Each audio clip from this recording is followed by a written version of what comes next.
And obviously that makes it problematic in such a debate. No one up here is advocating higher taxes on anybody, so we're trying to explore the notion, first and foremost, what is a fair tax? Fundamental to that question, and this is similar to the question of asking what is a just war sometimes. War is not a good thing, but sometimes you justify it. Same thing with taxation. What I need to underscore, my perspective, how much we tax is far more important than how we tax. There is no magic formula or no magic way to tax that makes it all fair and good. So yes, given a choice between a 2% income tax and a 20% sales tax, take the income tax. That's the fundamental perspective.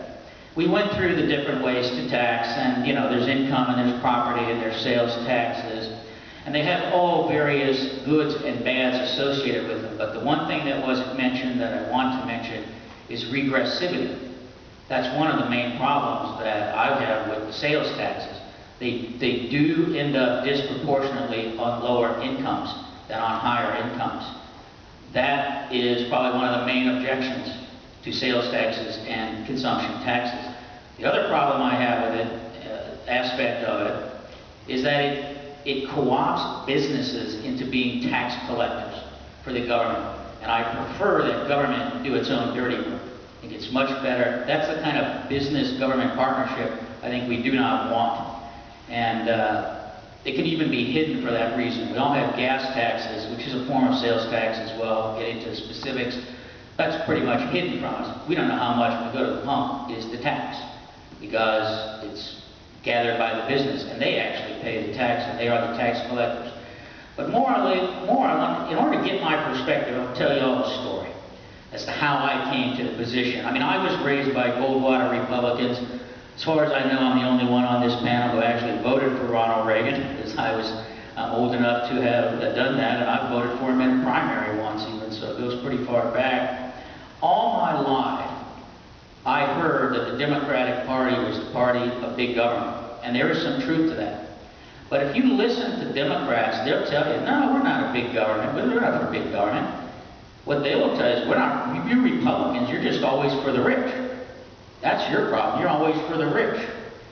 And so these two are, because we've been denied. Republicans say, we're not for the rich. What are you talking about? We just want the government smaller. That's where it is. Well, there's some truth that Republicans do tend to structure taxes, help the rich more than the poor. What I really want is both smaller government and more equal wealth. And I thought to myself, how can I get there? Where is that magic formula? We've all been told that's impossible. What I'm advocating, and I could use from you all a better name for this, but I'm advocating bottom-up tax cuts. Not this top-down approach, but bottom-up. And my main problem with the sales taxes and what our group is about is cutting the sales taxes because they're regressive and the poor pay more. I would take the same approach to income and property taxes. All right, we'll finish with Joe with opening remarks. Thank you, John. I'm an advocate of the free market. Why? I see the free market as liberty and freedom in action. Okay, the free market consists of acting individuals that go about their ways peacefully and voluntarily to pursue their own happiness. We enter into contracts, we enter into mutual exchanges for goods and services for money. Taxation is wholly different. Taxation is force, it's compulsion, and it's the threat of violence. There's no such thing as a good tax, a fair tax, or a neutral tax. Taxes are bad, inherently bad. Taxes distort the market, they redistribute wealth from the private sector into the coffers of the state. So there's no such good thing as a good tax. Now, when thinking of a system of taxation to fund the necessary functions of the government, I don't look at what's going to be the most efficient form of tax collection, or what's going to be the most revenue-generating form of taxes, or what set of taxation is going to benefit a certain group in society. I ask myself, what's going to be the most ethical? What is going to be the most consistent with the principles of liberty? As Andrew said, our founders instituted government to protect our liberty and our property. So ideally, we want to have a system that funds that institution that's going to be as much as consistent as possible. It's not going to be consistent because taxation is the antithesis of liberty. But through a little bit of mental gymnastics, I believe that the retail sales tax, not a sales tax on every stage of production, but just a sales tax at retail level, is the least bad. The sales tax is a simple flat tax rate that, unlike on the income tax, where you're taxed at the percentage of how much wealth and value you produce, the sales tax is a flat rate on the price of a good that you purchase, that you may not even purchase. So you sort of determine yourself how much you pay to the government. Sales tax is a one-time tax, unlike with income taxes or property taxes. You don't have the IRS beating on your door on April 15th with a sales tax. You paid it at the retail counter. You don't have an envelope coming from your local government bureaucracy threatening to take your property if you don't pay this tax. The sales tax does not reduce a fixed amount of your money income. So the individual determines in the best way he sees fit to save and invest or to consume, whatever he or she would like to do the best. So, also, the sales tax captures tax revenue from everyone, including travelers that come in from overseas to illegal immigrants crossing the border. I like the idea of people paying for government services if they're getting them. Police, military, courts, I like that idea. So, I favor the retail sales tax, and I think it's the least bad.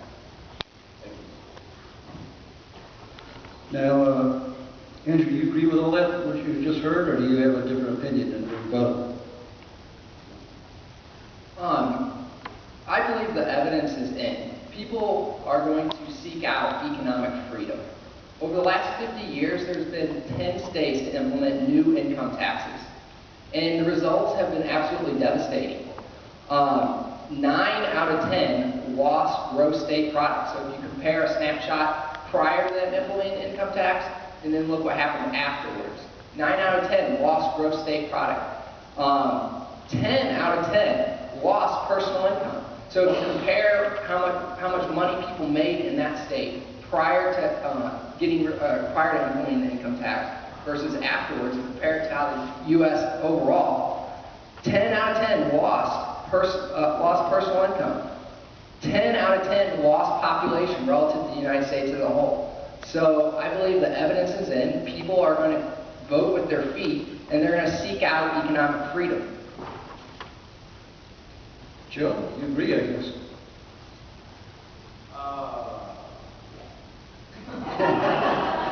You're on for 1 minute rebuttal. Or we can pass if you're ready to move on. If we could go in that direction and skip the end. I would give you a chance to think about this. Lloyd? Yeah, I don't have to think before I speak most of the time, so I'm good to go. I want to I'll wait for a cross-examination on some of the things that I've written down, and I'll probably, rather than rebut entirely here, there's clearly some agreement on all of this. But the one thing I want to continue to underscore from my opening remarks, we on the conservative, the Republican, the small government side have been losing to the progressive movement for now a century. The income tax is 100 years old this year, and the Federal Reserve is 100 years old this year, and we've been losing and losing on these issues. What we need is a fresh approach. We need what Bill Clinton used to call triangulation. And this is what's fascinating to me. I listen to Republicans and Democrats, and Republicans say they want to cut taxes, and Democrats say they want to help the poor. So why are they opposed to cutting and abolishing sales taxes, which does both? All right, Joe.